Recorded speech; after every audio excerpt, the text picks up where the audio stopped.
Hello అండి. నిన్న మా పెళ్లి రోజు. సో, మార్నింగ్ టెంపుల్‌కి వెళ్ళొచ్చాము. ఈవినింగ్ అయితే డిన్నర్ ప్లాన్ చేశారు సతీష్ గారు.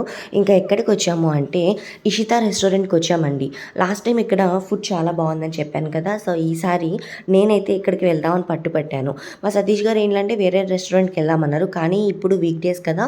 అండ్ రష్ ఎక్కువ ఉండదు. అందుకని చెప్పి ఇక్కడికైతే వచ్చాము. మేము ఎలా అయితే అనుకుని వచ్చామో అలానే ఖాళీగానే ఉందండి. సో, వెళ్ళగానే మాకైతే ప్లేస్ అనేది ఉంది. సో, ఇంకా మా యోగి చూడండి, ఎప్పుడు మేమిద్దరం సర్వ్ చేసుకునేవాళ్ళం. బట్ ఈసారి మా యోగి కూడా తనకి సపరేట్ ప్లేట్‌లో సర్వ్ చేసుకొని తిన్నదండి. ఎందుకు నా కూతురు పెద్దదయిపోయిందండి. బాబోయ్! అలా అని దిష్టి పెట్టేయకండి. చూడండి ఎంత చక్కగా తింటుందో. ఇదేంటి అంటే కుత్తు పరోటా అండి. నేను ఒకసారి తిన్నాను, టేస్ట్ చేశాను ఇక్కడ. బట్ నాకు చాలా బాగా నచ్చింది. అందుకని నేను మళ్ళీ ఇదే తెప్పించుకొని తిన్నాను.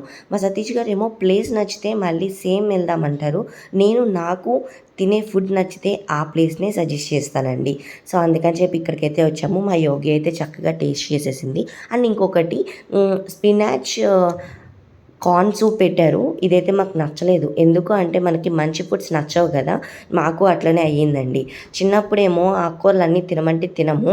ఇప్పుడు అదే ఆకుకూరలు తినడానికి రెస్టారెంట్‌కెళ్ళి వాడికి 300 ఇచ్చి మరీ తింటున్నామండి. సూప్స్ అని, కర్రీస్ అని. బట్ ఏం చేస్తాము అట్లా. నెక్స్ట్ వచ్చేసి ఇది చూసారా, నాన్ వెజ్ ఐటెమ్ కాదండోయ్, వెజ్జే.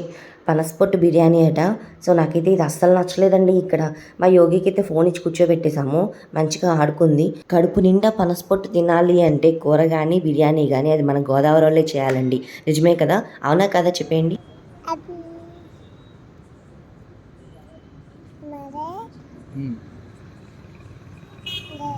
మా యోగి మాకు అలా విషెస్ చెప్తుంటే నాకైతే చాలా హ్యాపీగా అనిపించిందండి. అక్కడ ఇంకా కొన్ని ఫొటోస్ దిగాము ముగ్గురం కలిసి. అండ్ వాళ్ళిద్దరూ కూడా ఇలా అయితే ఈసారి మా పెళ్లి రోజుని ఎంజాయ్ చేశాము. అండ్ నెక్స్ట్ వీడియోలో నేను మా పెళ్లి వీడియో అప్లోడ్ చేస్తానండి. సో, చూసేసేయండి. వీడియో మీకు నచ్చితే లైక్ చేసి సబ్స్క్రైబ్ చేసేసుకోండి. బాయ్.